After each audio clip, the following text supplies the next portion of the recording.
When I was a kid, ABC had 47 foreign news bureaus in Europe. Now it has none. It buys its news in a can from, the European producers. And that's why, Americans, the only way that you can get foreign news in this country is if you go to BBC. And, that's why Americans, we're supposed to be the leader of the free world, of the entire world. And yet, we have no idea what's happening in other cultures or other countries. And that's why we, the American people, were able to be gulled into this neocon fantasy that we were going to be met by flowers and rose petals in the streets when we went into Iraq. And because they have no obligation to promote the public interest, their only obligation is to their shareholders. They serve that obligation not by explaining the difficult issues that we need to understand to make rational decisions in a democracy, but rather by entertaining us, by appealing to the lowest common denominator, the prurient interest that all of us have in the reptilian core of our brains for sex and celebrity gossip. So they give us 3 weeks of Anna Nicole Smith, and they give us, Lacey Peterson and Kobe Bryant and, Michael Jackson and, and Brad and Janet, Brad and Angelina, and we know more about Kate and Tom than we do about global warming. And American people are today the best entertained and the least informed people on the face of the earth. And that has profound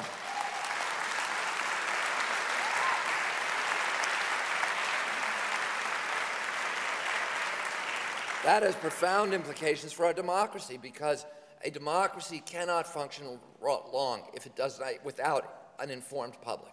And I've known this for many, many years. I've gone around the country. I do about 30 speeches a year in red states to Republican audiences.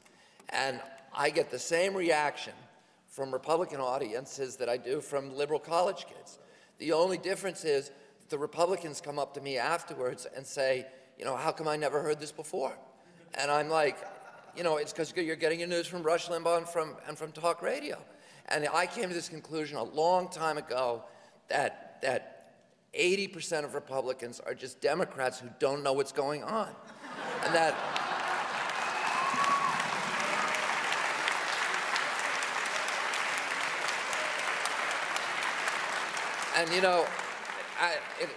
in 2004, there was a survey done that Randy knows about and Greg, I'm sure, knows about, called the Piper Report.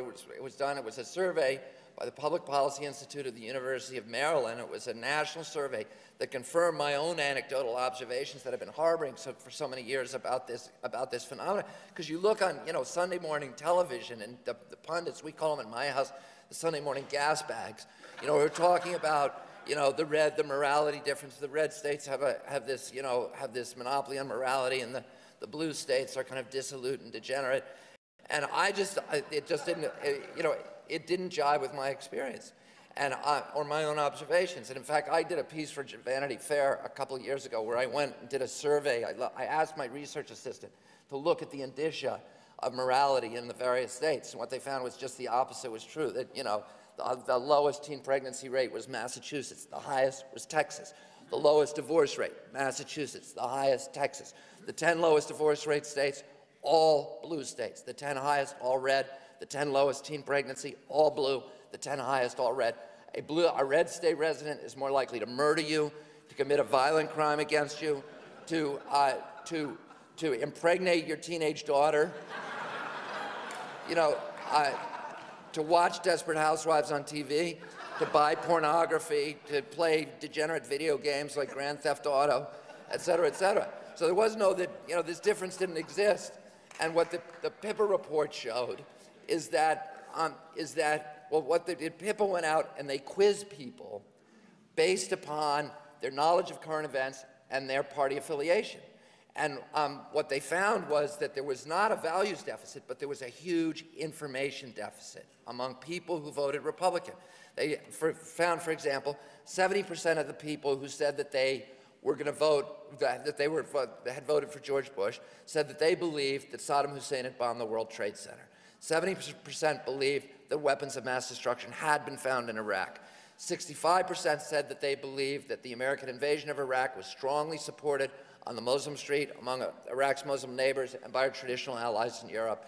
64% said that they believed that President Bush strongly supported the Kyoto Protocol and strong labor and environmental standards in our international treaties, which, of course, all of that is wrong. Then Pippa went back 2 more times. The second time it went back to find out where the source of the misinformation was. And invariably, the people who had all this misinformation said that their primary news source was Fox News or talk radio. They went back a 3rd time to determine what people's essential values were.